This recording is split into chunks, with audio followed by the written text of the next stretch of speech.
आज हम जानेंगे राजनय या राजनयिकों के कार्य, फंक्शंस ऑफ डिप्लोमेसी और डिप्लोमेट्स।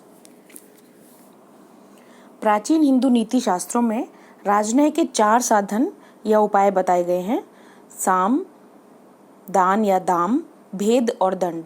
साम मतलब जब राष्ट्र दूसरे राष्ट्र से मित्रतापूर्ण व्यवहार करके उसको अपने पक्ष में रखने का प्रयास करे। दान या दाम जब राष्ट्र धन व्यय करके अपने उद्देश्यों को प्राप्त करे।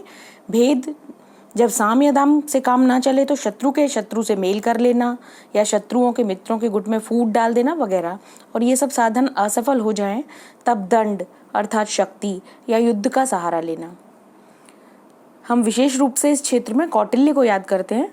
कौटिल्य ने अपनी पुस्तक अर्थशास्त्र में दूतों के कार्यों पर विस्तार से प्रकाश डाला है।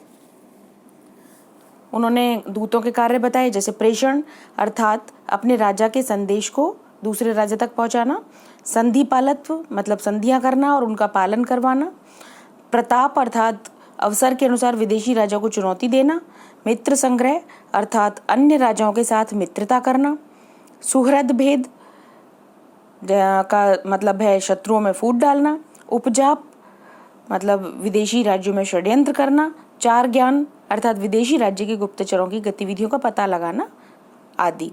उन्होंने यह भी सुझाव दिया था कि राजनयिक को मुख्यतः उन सरकारी अधिकारियों से मित्रता बढ़ानी चाहिए जो जंगल सीमावर्ती क्षेत्रों को देखते हों।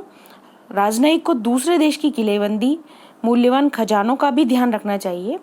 वहाँ विभिन्न गुप्त संगठन बना लेने चाहिए। कुल मिलाकर हम भी जानते हैं कौटिल्य को इस बात के लिए। कौटिल्य कहते हैं कि साध्य प्राप्ति के लिए राजनयिक या दूत सभी संभव साधन अपना सकता है, जिसमें चातुर्य, कुशलता, कुटिलता भी भले शामिल हों। ये कौटिल्य प्रसिद्ध भी इसीलिए थे, उनका नाम भी इसीलिए था।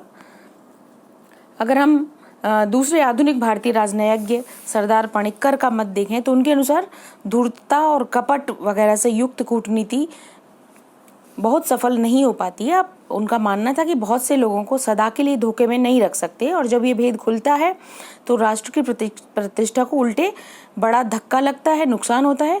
और उनका मानना था कि व्यक्तिगत जीवन की तरह ही ईमानदारी बरतना राष्ट्रों के लिए भी ज़्यादा अच्छी चीज़ है।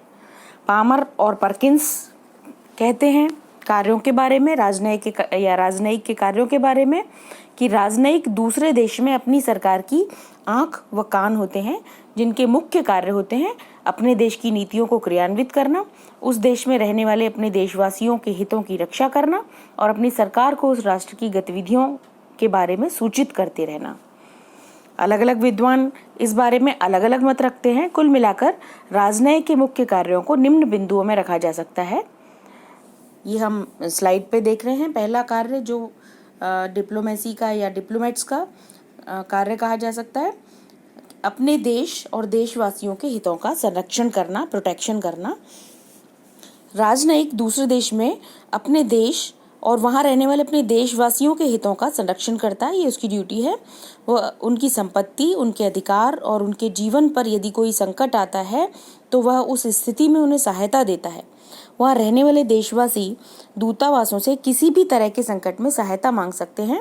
यदि कभी उस राष्ट्र में उपद्रव या अस्थिरता उत्पन्न हो जाती है तो वह रहने वाले अपने देशवासियों को दूतावासों में शरण भी दी जाती है। ऐसा वास्तव में कई बार होता है और वर्तमान समय में हम देख रहे हैं कि कोरोना महामारी के टाइम अंतर्राष्ट्रीय उड़ानों के रद्द होने से और लॉकडाउन वगैरह की स्थिति में दूतावासों ने वहाँ फंसे भारतीयों को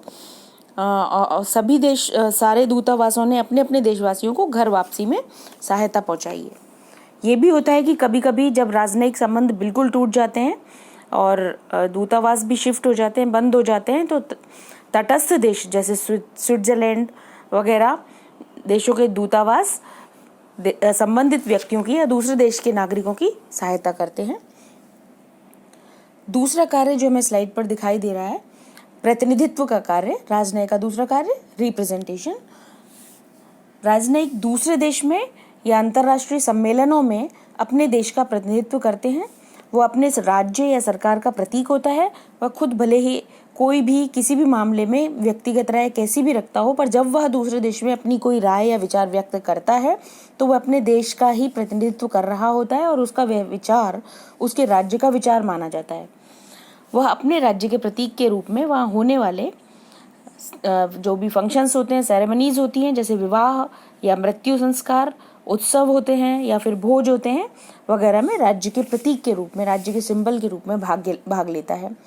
वो अपने राज्य के पक्ष में दूसरे राज्य के नागरिकों की सद्भावना प्राप्त करने के लिए भी कार्य करता है और वहाँ सद्भावना प्राप्त करने के लिए और मित्रता बढ़ाने के लिए वहाँ के जो नागरिक होते हैं, व्यापारी, महत्वपूर्ण नागरिक होते हैं, व्यापारी, समाजसेवी, शिक्षा शास्त्री, राजनेताओं वगैरह से संपर्क स्थापित करते हैं और उस दूसरे देश में अपने देश की नीतियों पर को सही मायनों में सही तरीके से प्रेजेंट करते हैं।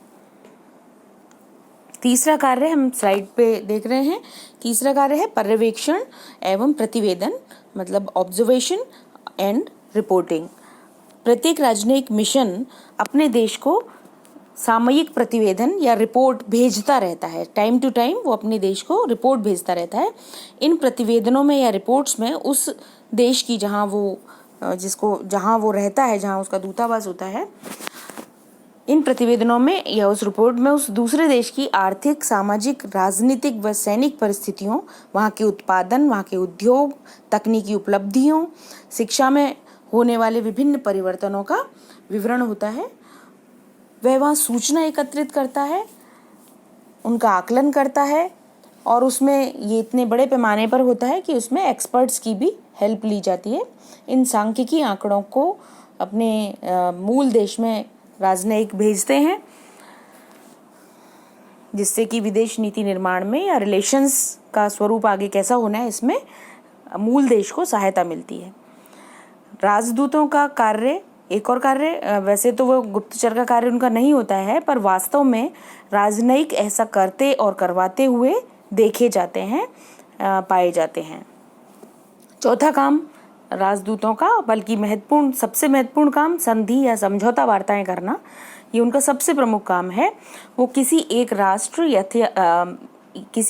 अथवा अंतर्राष्ट्रीय सम्मेलनों में अनेक राष्ट्रों से समझौता वार्ताएं करते हैं और यदि उनके लेवल की वार्ताएं होती हैं तो वो अपने स्तर पर उन संधियों को या उन जो समझौता वार्ताओं को संपन्न करते हैं, पर या अगर वो विदेश मंत्री लेवल या राष्ट्राध्यक्ष के लेवल की वार्ताएं होती हैं तो वो उनको मैनेज करने के लिए, उनको ऑर्गेनाइज करने के लिए इम्पॉर्टेंट रोल निभाते हैं, उसमें अहम भूमिका निभाते हैं।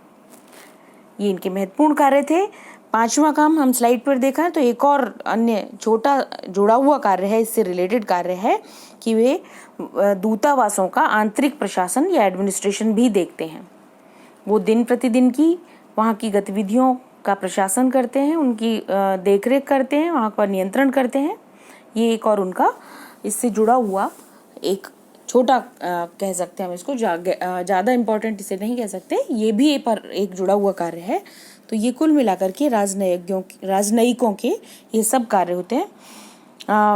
मॉर्गेंथो कहते हैं कि वस्तुतः राजनयिक एक तरह का धागा होते हैं जो अपने देश के केंद्र को बाहरी विश्व से बांधते हैं। ये हम आज राजनयिकों के या राजनयिक के मुख्य कार्य हम देख चुके हैं। धन्यवाद।